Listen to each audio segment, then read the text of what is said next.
Welcome to Mom and Mind, where we dive into all aspects of perinatal mental health and wellness related to pregnancy, birth, loss, postpartum, and new parenthood. It's so much more than postpartum depression. We raise the volume on all of these topics in the hopes that someday everyone will have the support and info that they deserve before they need it. Please note this podcast is not a replacement for treatment by a professional or professional training. Welcome to Mom and Mind. I'm Dr. Kat.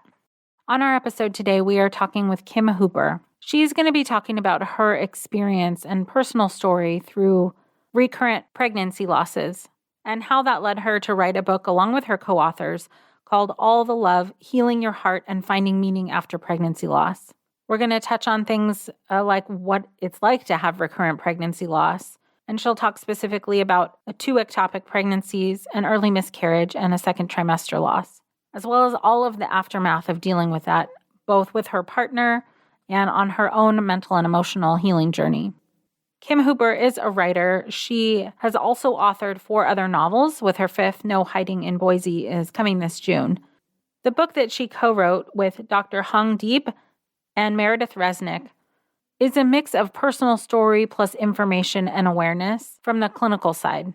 They cover topics in the book like reconnecting with your partner after loss, and they cover things in the book like reconnecting after loss, especially when you grieve differently, considerations for LGBTQ couples, racial, cultural, and socioeconomic issues, trying again after loss, as well as coping and healing. Experiencing recurrent pregnancy loss is devastating, and it is its own emotional, mental, and healing journey. So I'm very grateful to Kim for bringing this to light and sharing with us her experience through her losses and what it was like to be pregnant again and have a healthy baby while still processing the grief of losses. Gauge for yourself if this is something you are ready to listen to if you are a recurrent loss or lost parent. And if you're not ready now, just come right back on over when you are, and we will be here. Let's meet Kim. Welcome, Kim. Thank you for being with us. Thank you for having me. I'm so excited to be here. Yeah, I am grateful that you want to come on and talk about your experience and the book that you wrote. Obviously, you already know that in your experience that grief and loss in this way is not often or openly talked about. And so hearing personal stories and personal journeys like yours is really valuable so that people can know that, yes, you can get through this, and no, it doesn't necessarily need to look a certain way. So, yes. I'd love to have you start wherever you feel comfortable. Sure. Yeah. So my journey to motherhood was definitely way more complicated than I thought it would ever be. Mm-hmm. I think, like many women, you think that you spend all these years preventing a pregnancy. So you think the biggest decision is just deciding to get pregnant, and you assume it'll just happen. Right. So, the universe definitely had some lessons to teach me in that area. My very first pregnancy was in 2015.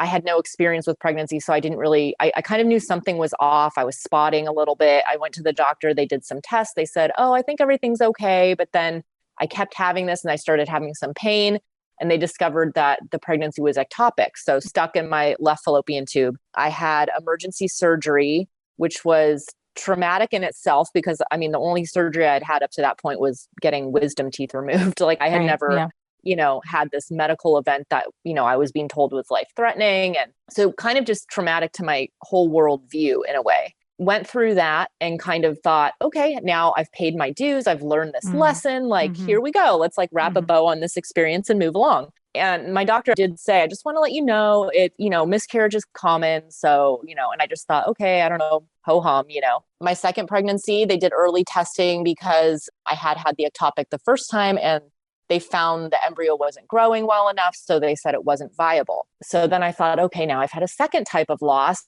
And again, it kind of did not go according to what I had known about miscarriage, which I had only seen in the movies. Like you go to the bathroom, you have this sad event, and then it's sort of over. Mm-hmm. Mine was a miscarriage that didn't respond to the medication they gave me. So it took 2 months before I was actually not pregnant.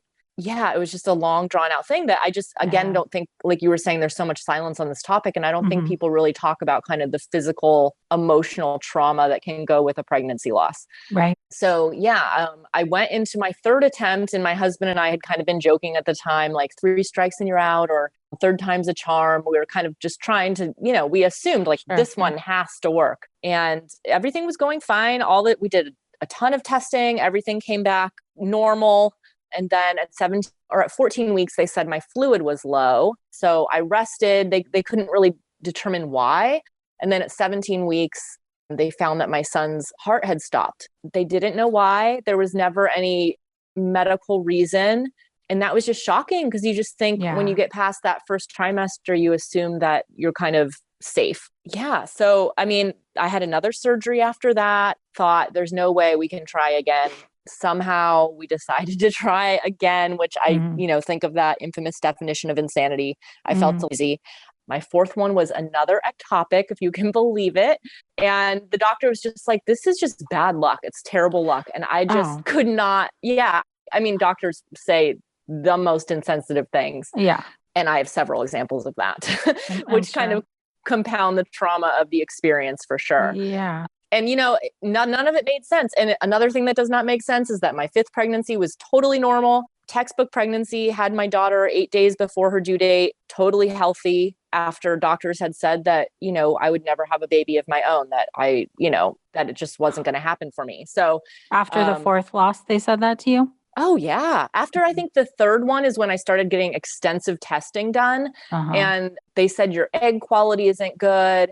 It doesn't really make sense that you're even getting pregnant. One fertility doctor, who I still want to write a letter to, said, it just seems like your embryos are destined to die. Oh, yes. And I said, well, I mean, that doesn't make sense. So my third pregnancy was not an embryo. It was a fetus. It was a baby. So, but I just kind of knew in my gut, I just kind of knew that this isn't right. Like, I don't know what is going on, but I just felt like I had to keep going. Maybe it was a little bit of insanity or stubbornness, or just, wanting, just a desire that came so strong. Yeah. I mean, thankfully we had our daughter in 2017. So she's 3. And I don't know, I tell women going through this, I'm like, you just never know. And science is great and doctors are great, but sometimes only you know your body really well. And you kind of know whether you're ready to try again, whether you want to try again at all, whether, it's like such a personal thing. And I think everybody wants these pat answers that unfortunately they're not always available. Right.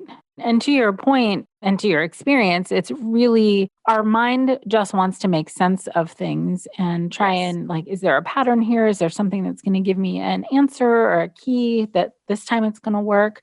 And the hope and disappointment and the roller coaster of that is a big deal to go through. Yes. Time and time, 4 times in a row.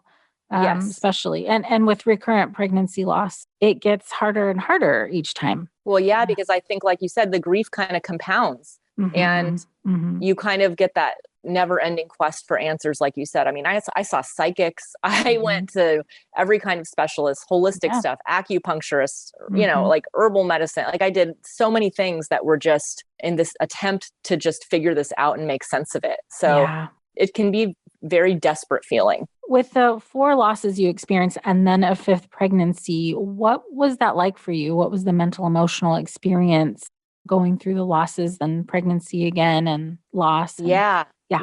I write a lot about this in the book because I feel like there's so much emotion that goes with this type of thing. And I think when I was going through it, I'm like, am I supposed to be this sad? Am I supposed to be this angry? I mean, it was, and I think just validating people and saying like, yes, this is a very emotional thing, even though people around you are going to be like, isn't she over this by now? Because first of all, our society is just not great with grief. No. Second of all, we're just not good with pregnancy loss. It's very hard for people, especially they don't even know that you're pregnant sometimes. And it's hard for them to relate to the intensity of the emotion for a child that you didn't meet.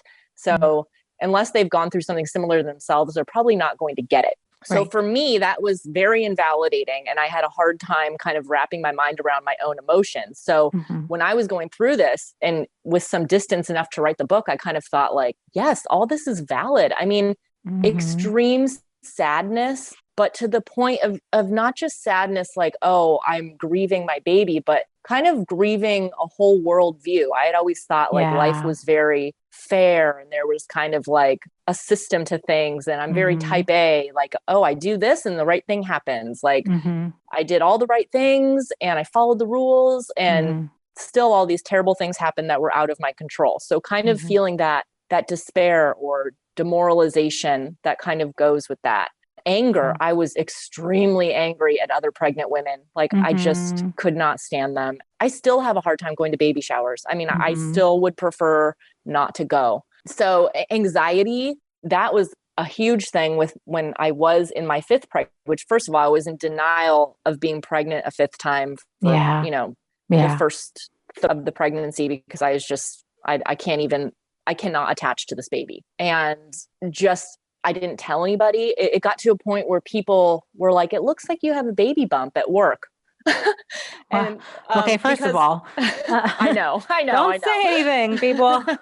I know. It happened to be this coworker of mine that tends to be on the honest side. And I mean, at that point I was like 23 weeks pregnant. So it was fairly like obvious, but I still could not bring myself to tell anyone until it was like in their face. I didn't have a baby shower because I was like, it's going to jinx it. I cannot accumulate these things. I cannot and people thought that was odd, but I just couldn't do it. I just couldn't handle it. So yeah. People who have been through it will not find that odd at all.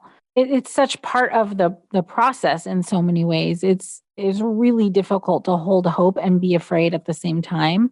Yes. And so it kind of leaves you just like paralyzed in a way that it's not going to say anything and still secretly hope that all goes well. Yes. Yeah. It was a very kind of limbo feeling and just wanting to attach, not wanting to attach. Like, I don't know. It just, it felt very fraught. It was very hard to kind of embrace the experience.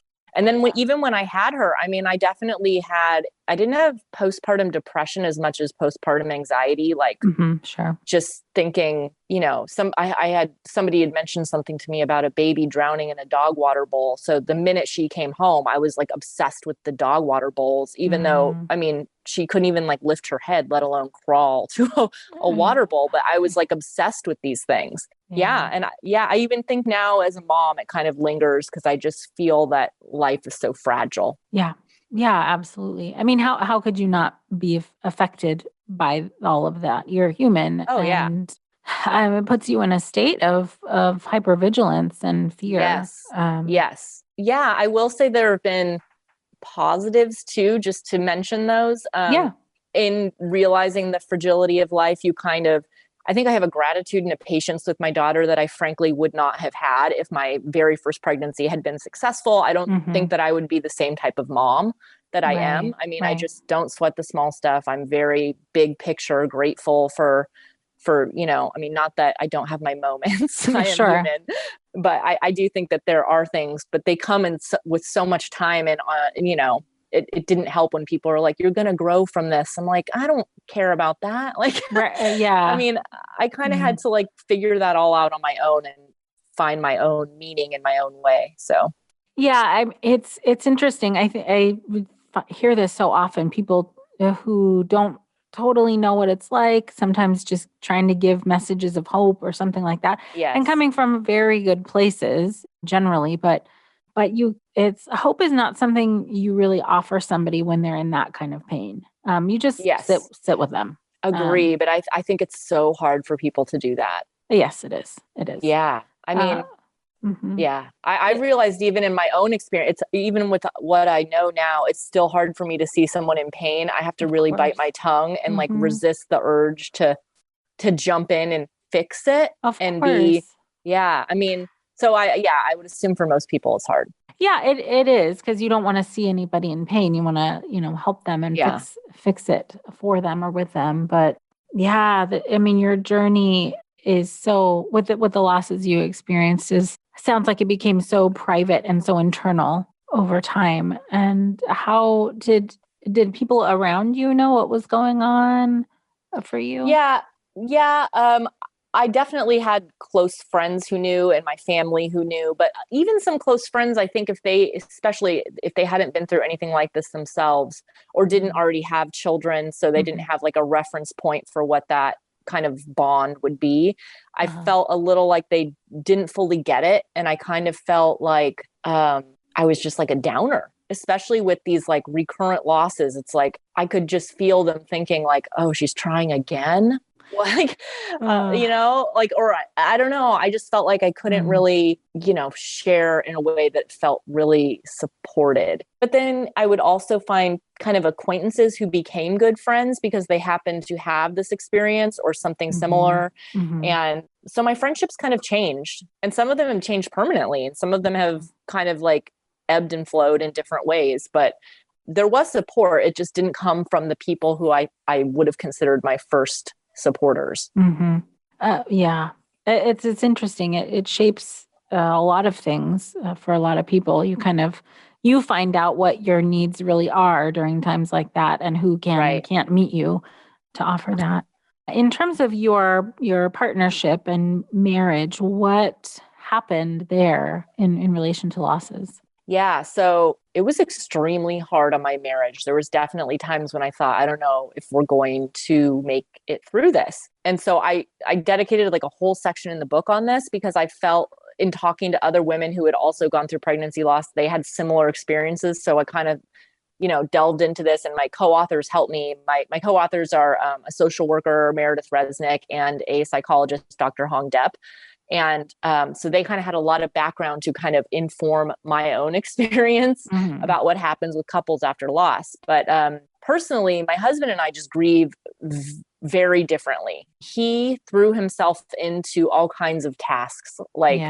He was collecting signatures for like political things in front of the grocery store. He was biking 100 miles to San Diego. He was scrubbing the cement in the driveway, like cleaning obsessively, but he couldn't actually talk with me about anything. And I mean, he eventually admitted something to me that I kind of have hung on to is just his kind of core belief system. He said, he's like, you're my rock. So seeing you crumble is just like, I can't deal with it.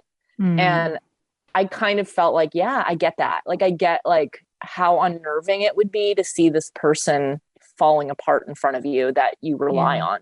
And for the book, I actually interviewed him, and we kind of put his interview responses in the book. And cool. He, so with some distance, he admits like, he just was afraid of losing me. He was afraid that this would change me forever, that I had become, so entrenched in this grief that I wouldn't come out, that he wouldn't be good enough to kind of like raise my spirits on his own. Like, so with distance, I can see it and I totally appreciate it. And we came to a place of compassion in time.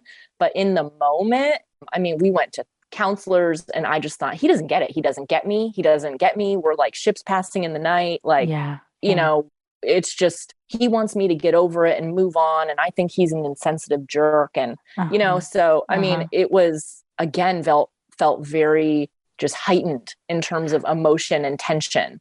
And I don't know, I'm sure you see that a lot. For sure. It's really difficult, especially because in part, some of the dynamic that you described, like one, usually the supporting partner, the person who wasn't pregnant, is the one who's like, I gotta keep stuff together and just be strong and move forward. And then, sometimes after the person who experienced the loss physically and emotionally is taking their time to grieve. And as at some point when they start to come out of the fog a little bit, then sometimes the partner starts to do their falling apart. Yeah. And so it can feel like that ship's passing in a night. Like, why aren't we both grieving this in the same way? Yeah. Why doesn't it seem like you're on my side? Right. And I think collectively we put so much pressure on a marriage that we think like this person should be on my wavelength at all times. Right. So, and we forget that we're individuals and that we come with our own kind of like emotional baggage or attachment styles or whatever you want to call it. Like we come with our own things that affect how we grieve, and grief really puts you in such a primal state that you're just, you're not going to be covering it up with the niceties that you normally might have the energy for. So that is a really good point. Yeah, yeah, it's really hard to hold space for somebody else when you can, hardly get through the day yeah. yourself. So in writing the book, and when we looked at different research that had been done, there was actually a study done. It was done, I don't know, 10 years ago or so now, but they said that those who experienced miscarriage were 22% more likely to break up than couples who hadn't. And the percent was even higher for couples after stillbirth, and that the increased risk could last up to a decade. So, Of I mean, divorce. like up to a decade later. Yeah. So, sure. I mean, it could be 10, for 10 years after the carriage, it's almost like your relationship could still be recovering, or that there had been damage done to the relationship if you're not able to kind of reconnect and, deal with the resentments that come up, that could kind of trickle and have an effect for years. So that kind of, I mean, I know that sounds depressing, but to me, it felt like, yes, that makes sense, because that's kind of what I felt like. I felt so resentful and alone. And I also knew, okay, this is something that we have to deal with as a couple. Like, we have to get, help with this. We have to seek out therapy, because it's just, we'd already lost these pregnancies. I didn't want to lose like our whole life together. Right. So, yeah. Yeah, and it's very difficult to even know where to start or to have conversations about it, to connect emotionally when it feels like there have been such huge missteps in connecting. I don't know about your relationship specifically, but sometimes I also hear that it's almost like each person could be feeling the same thing, but expressing it in different ways, and needing the same thing, but not being able to give it. Meaning like, I just need validation, and both people need validation, but it's hard when you need it so badly to also give it. Right. Yes. I mean, like you said, when you're so raw in the grief, like, to me, I was only thinking, I'm the one who physically went through this. Yeah. I have it worse off. I'm not thinking about him. Right. I mean, I laugh now because it just seems, in retrospect, it seems like, wow, I was like really, in my own little world, but understandably. Right. But Yes. It's super hard for a relationship if both people are kind of in that space, in their own ways. Like, you'd have to be two very evolved people to not have Right. anything come up to test right. your relationship during that time. So yeah, it's extremely, extremely stressful. yeah. And challenging. I want to go back to the point you made of that you interviewed him for the book. So I assume you guys were able to talk about stuff at some point. Yes.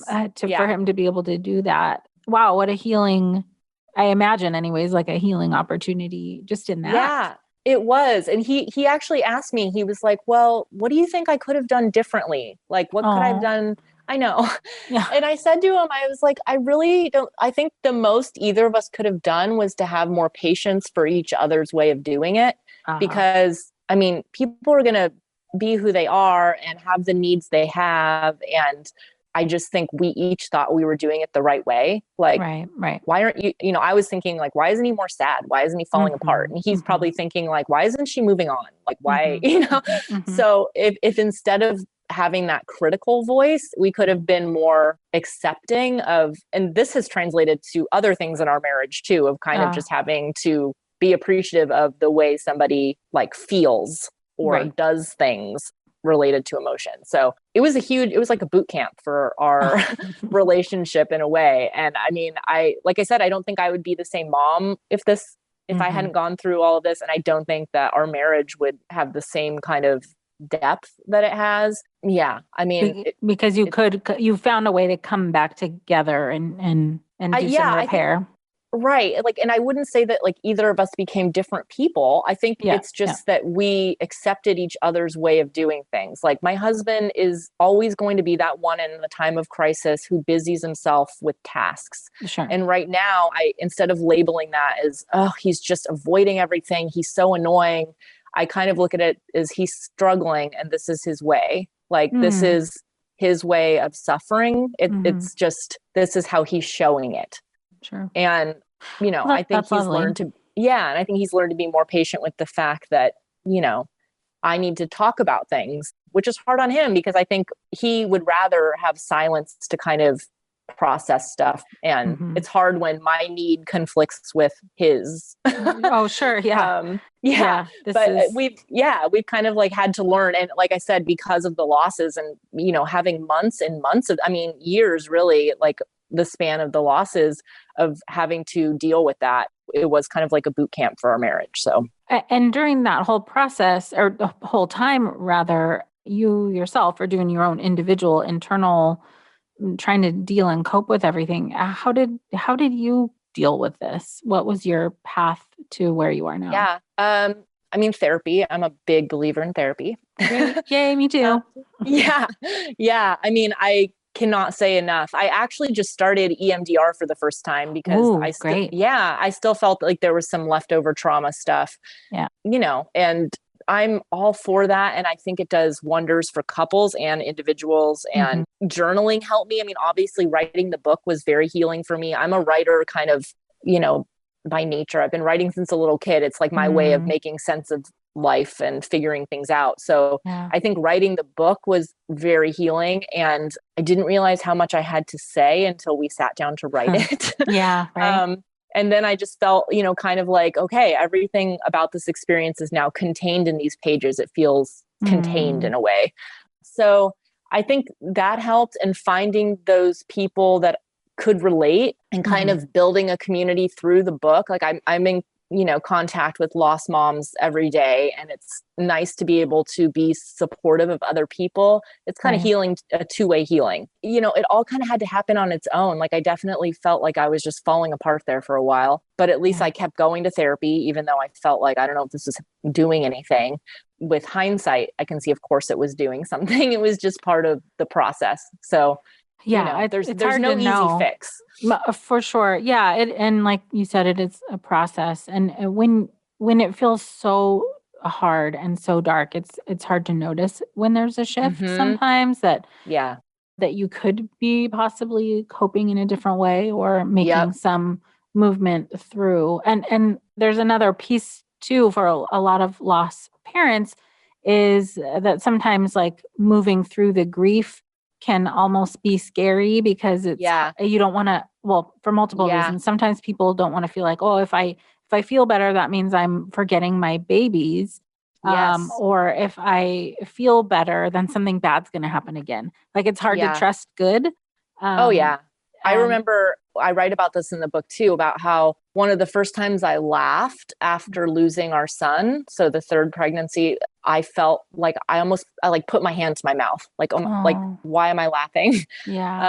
And, you just catch yourself in moments where you're like, wait, for a second, I was the person I was before this happened to me. And what does that mean? Like you said, there's kind of like a guilt, and there's kind of like a, wait, I like the hypervigilance. I have to stay on guard here because like, why am I letting myself have this moment of happiness? So it can be very, I think that's normal though. Like I said, in doing and talking to people about that topic for the book, I think that's definitely something that comes up. Yeah. It's such a hard healing process because of those types of things you were experiencing. It like, of course you don't want to feel horrible forever, but what does it mean to feel any different? It's a really, and you can't know ahead of time what it's going to look like. Yeah. But then there were other times, like I remember the first time like a song came on in the car and I started singing, which is like, my normal Kim thing to do. And I kind of caught myself and was like, good, like, so, it just depends on the day, and everything is so up and down. And like I said, for kind of like a type A person like me, that was very hard to accept, is that, where are these like 5 stages I can check off? Like, where's this checklist? Like, I just want to be done with this. And it was so meandering, and it still is. And there's still things that come up. And I think that's been good for me, but hard for me to kind of roll with it. So. Oh, right. That it's not, I think like you said, for your first loss, that you can't just like wrap it up and be done. Right. Especially as a writer. I want the story to have this nice bow, and let's tie it up, and, like a beginning, middle, and end, and things just aren't that linear in life, I've realized. And, especially with grief, it kind of surprises you and shows up at weird times. And that's kind of just part of being alive, I guess. Right. And you, I think in the title of your book, part of the title anyways, is, finding meaning after pregnancy loss. And that I know is a very hard thing when you're in it. Like, why is this happening? What does Yeah. this mean? Oh, Why is yeah. this happening to me? And I'm assuming too, like on your path that you've been finding whatever those pieces are. Yeah. And we're careful in the book to say, because like I mentioned earlier, you do get a lot of that toxic positivity where people are like, everything happens for a reason. It's God's plan. Like, Oh gosh. and people who are kind of like launching meaning at you, like Right. there's a meaning to this, like you'll find it. They kind of like bombard you with these things. And in the moment, it's like, you're not ready for that. Like, No. nobody can tell you the meaning it's going to have. It's your own thing, and you can find it, and it might take years. It might be a very subtle thing that's very personal to you. Yeah. But nothing the people say that try to like, quote unquote, help you along is going to be, helpful. So yeah. I think that's kind of the point we make, is like, whatever meaning you find, it's on your own time, in your own way. It's personal to you and your baby that you lost. And, there's something very healing in that, but it's not anything that people can rush, and there's no prescribed way to get there. Yeah. All of those big unknowns, like how am I going to get through this? You can't know until you are. Yep. Until you do. It's really tough. I love that you have highlighted that kind of flexibility rather in thinking and feeling through this, because that's at the end of the day, you're right. You can't force the process. Yeah. And it's so personal. I have to say, we talked to some women who were like, I thought this was going to be this like really just devastating experience, and I was sad, but then I kind of just moved along. And, and then there were other women who were just, devastated, brought to their knees for months. And it varied depending on, length of pregnancy, but it wasn't like always consistent. So you just realize this is such a personal thing, and however you're feeling is not wrong. Like, however you're feeling, you're not like, oh, I'm too sad, I'm not sad enough. Like I've heard both of those arguments. Like, I feel like I should be sadder than I am, or I'm too sad, I need to stop crying. Like, I don't know. It's just so much judgment that makes it worse.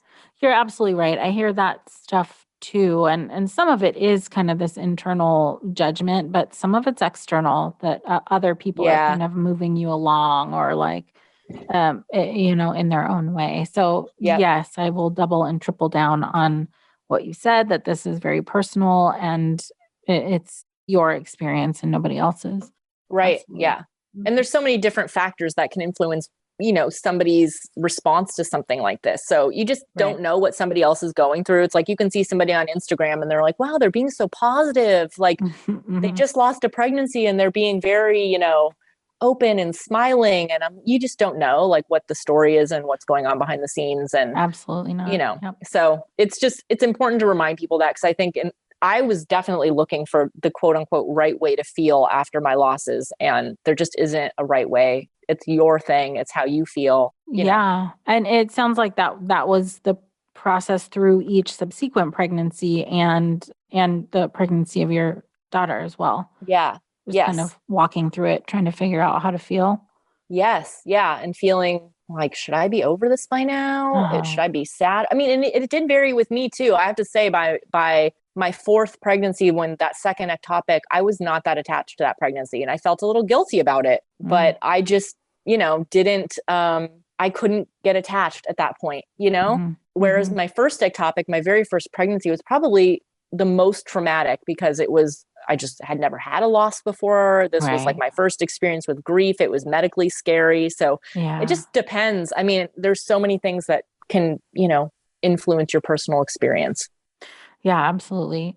So in talking to all of the people, and including your own experience and your co-authors, what have are there any kind of gems or things that you've found that are, similarities or truths for people who have healed through this? I would say that most of the healing comes kind of in what we're talking about, an acceptance of where you're at, and kind of letting the different feelings flow through you. I think there's so much pressure in our society. Like, we hate grief. Like, we do not like grievers. We just want everyone to smile and go on their way. And I think people really slow down their own process when they get caught up in that like pressure. And one of my co-authors, Dr. Depp, she has, was telling me about the second arrow, the Buddhist belief, how the first arrow is the painful experience. And the second arrow is kind of like you judging yourself about the painful experience. So, yes. So she would say, don't second arrow yourself, Kim. Like, this is a lot of what you're talking about with your losses is second arrowing. And so I think the healing comes when you kind of let the first arrow sit there and you can examine the pain and kind of grieve, but not judge yourself and contribute that second arrow, because it is what it is. You can't happy your way through it. You can't force it. You can't do affirmations to make yourself feel better or take bubble baths. It is what it is, and kind of just letting it be what it is. Yeah.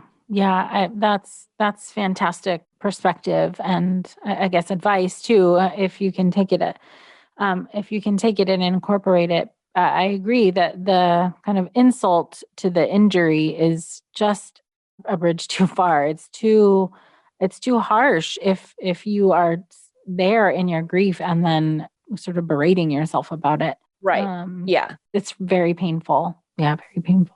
Yeah. So in the book, and it sounds like you guys put an incredible amount of thought and work into this to make it useful. Who's the ideal person who would grab your book? Yeah. So, I mean, when we wrote it, we wanted it to be really comprehensive. So it could be somebody in the midst of a loss themselves, or somebody even who has years distance from it, but is still processing some of the trauma from it. It could be a partner. And we have a section about considerations for LGBTQ couples, because there's definitely additional layers to that grief. We talk about racial, economic, social issues related to pregnancy loss. So it can be kind of like a bigger resource for people who just might be interested in the topic on a more structural level in our society. Good for healthcare professionals, friends, if family, if you kind of want to support somebody going through this and you're kind of wondering what their mindset is. It's a big book. So I like to tell people that we have a very detailed table of contents on purpose, because it does help people. I wouldn't expect anyone to just read it cover to cover. I would hope that you could flip to a section that speaks to you, like, oh, yes, that I'm relating to that today, or I want to look into that. And you can just go to that section. Oh, nice. I love that. Yeah. And the little sections are really short. So it's like, you can read the little entry related to what you're interested in and then move on. It's not like a linear story, probably because, like I was saying, I learned a lot about things not being linear. Right. Yeah. So yeah, you can use the book, kind of like as a comprehensive guide, but there's not like a right or wrong way to use it. It's really beneficial for anybody who has been kind of touched by this loss, either personally or professionally, or Yeah. Fantastic. I'm really glad to have this resource available to everyone out there. And I appreciate you for sharing your personal experience. And it sounds like there's a lot of you in the book, as well as from your colleagues. Yeah. We kind of call it part memoir, part therapy session, because it's kind of like my personal story. So you kind of get the nitty gritty of the process that I went through with my grief and through my losses. And then Hong and Meredith can kind of weigh in and explain kind of what this reaction means, or what is going on in this instance, or provide helpful tips where if you're going through a similar thing, here's some things that might help.